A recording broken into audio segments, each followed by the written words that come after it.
Greenland को लेकर के वॉर बहुत ही बड़ा होता जा रहा है। अब यूरोपियन देश भी इसमें इन्वॉल्व हो चुके हैं। ट्रंप अपने ही दोस्तों के ऊपर टैरिफ वॉर शुरू कर चुके हैं।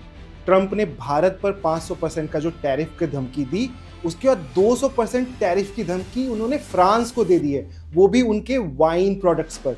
अब फ्रांस एक ऐसी कंट्री जहां पर वाइन बनता है और वो उनके जीवन का बहुत बड़ा हिस्सा है, one of the best wines that we get from France. लेकिन उस पर टैक्स लगाकर, टैरिफ लगाकर ट्रंप ये प्रूव करना चाह रहे हैं कि उनको ग्रीनलैंड चाहिए और वो किसी भी सूरत में ये लेकर रहेंगे। आइए आपको दिखाते हैं ये स्पेशल रिपोर्ट। मैक्रो के शांति बोर्ड में न जुड़ने पर आपकी प्रतिक्रिया। ओह, क्या उसने ऐसा कहा? खैर, कोई उसे नहीं चाहता क्योंकि वह बहुत जल्द पद से हटने वाला है। तो आप जानते हैं, ये ठीक है। मैं क्या करूंगा? अगर उन्हें कोस्टा जैसा लगता है तो मैं उसकी वाइन और शैंपेन पर 200% टैरिफ लगा दूंगा और वह शामिल हो जाएगा। लेकिन उसे शामिल होने की जरूरत नहीं है। अगर उसने ऐसा कहा तो शायद आप मुझे इसे थोड़ा अलग तरीके से बता रहे हैं, लेकिन अगर उसने वास्तव में ऐसा कहा, लेकिन जैसा कि आप जानते हैं, वह कुछ महीनों में पद से हट जाएगा। अभी एक चौंकाने वाला अटलांटिक पार संघर्ष चल रहा है। पूर्व सहयोगी धमकियां, शुल्क और सार्वजनिक अपमान कर रहे हैं और इसके केंद्र में ग्रीनलैंड है। और यह 2026 की सबसे विस्फोटक राजनयिक लड़ाइयों में से एक बन रहा है। 19 जनवरी को ट्रंप ने फ्रांसीसी वाइन और शैंपेन पर 200% शुल्क की धमकी दी। यह मैक्रों के उनके प्रस्तावित बोर्ड ऑफ पीस गाजा केंद्रित अमेरिकी पहल में शामिल न होने पर था। ट्रंप ने मैक्रों का खुलेआम मजाक उड़ाया, कहा कोई उसे नहीं चाहता और दावा किया कि वह जल्द ही पद से हटेंगे। उसने कहा था, पर आप जानते हैं, वह कुछ महीनों में पद छोड़ देंगे। लेकिन बात यही नहीं रुकी। 20 जनवरी को ट्रंप ने मैक्रों का एक निजी टेक्स्ट सोशल मीडिया पर साझा किया, जो राजनयिक मर्यादा का बड़ा उल्लंघन था। संदेश में मैक्रों ने ट्रंप की ग्रीनलैंड रणनीति पर सवाल उठाए और उच्च स्तरीय G7 बैठक का प्रस्ताव रखा। फ्रांसीसी अधिकारियों ने संदेश की पुष्टि की और वैश्विक नेता कथित तौर पर हैरान थे। तो एक जमे हुए आर्कटिक द्वीप ने वॉशिंगटन और यूरोप के बीच राजनीतिक तूफान कैसे खड़ा कर दिया। राष्ट्रपति डोनाल्ड ट्रंप ने फिर से अपनी विवादित मांग उठाई है। अमेरिका को ग्रीनलैंड खरीदना चाहिए। इसे किराए पर नहीं, साझेदारी में नहीं, बल्कि अपनाना चाहिए। ट्रंप का तर्क है कि ग्रीनलैंड अमेरिकी राष्ट्रीय सुरक्षा के लिए महत्वपूर्ण है।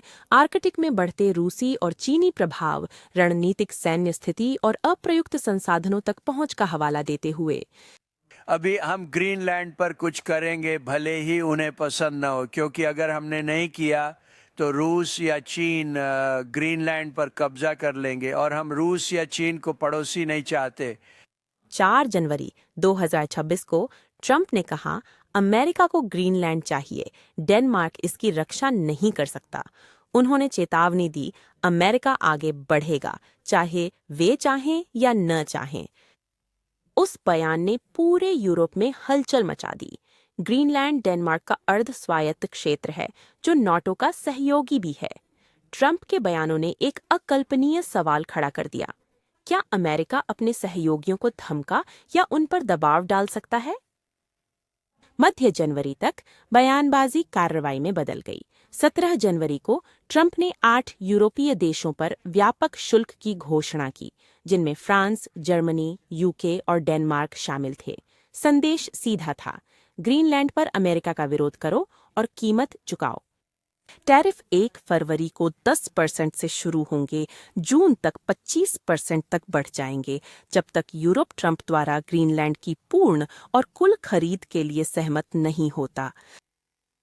और यहीं इमैनुअल मैक्रों सुर्खियों में आते हैं। फ्रांस के राष्ट्रपति ट्रंप की रणनीति के सबसे मुखर और विद्रोही आलोचक बनकर उभरे। मैक्रों ने जिसे उन्होंने धमकी कहा, उसे खारिज किया और यूरोप को एकजुट रहने को कहा। फिर ट्रंप ने इसे व्यक्तिगत बना दिया। ये टकराव और भी खास है क्योंकि यह हमेशा ऐसा नहीं था। 2017 में ट्रंप और मैक्रो ने एक राजनीतिक प्रोमान साझा किया, जिसे कई लोग कहते थे हाथ मिलाना, राजकीय दौरे, सार्वजनिक प्रशंसा। लेकिन नाटो, जलवायु परिवर्तन, ईरान और व्यापार को लेकर जल्द ही वैचारिक दरारें उभर आईं। ट्रंप के दूसरे कार्यकाल तक वे दरारें खुली प्रतिद्वंद्विता में बदल गईं।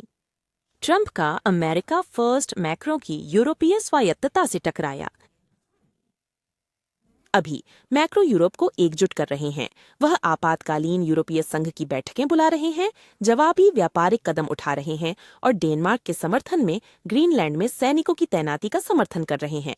फ्रांस, जर्मनी और यूके सभी ने संकेत दिया है कि वे पीछे नहीं हटेंगे। मैक्रो का संदेश स्पष्ट है, यूरोप को मजबूर नहीं किया जाएगा। आलोचकों का कहना है कि ट्रंप की रणनीति, शुल्क, धमकियां और निजी संदेशों को सार्वजनिक करना सहयोगियों के बीच विश्वास कम कर रहा है। सर्वेक्षणों से आक्रामक कार्रवाई के लिए बहुत कम जन समर्थन दिखता है और विश्लेषकों का कहना है कि यह बढ़ती खाई नाटो को कमजोर कर सकती है और रूस और चीन जैसे प्रतिद्वंद्वियों को लाभ पहुंचा सकती है। क्षेत्रीय मांग से शुरू हुई बात पश्चिमी एकता की निर्णायक परीक्षा बन गई है। अब यह सिर्फ निजी दुश्मनी नहीं है, यह सत्ता, गठबंधन और वैश्विक व्यवस्था के भविष्य की लड़ाई है और दुनिया करीब से नजर रख रही है।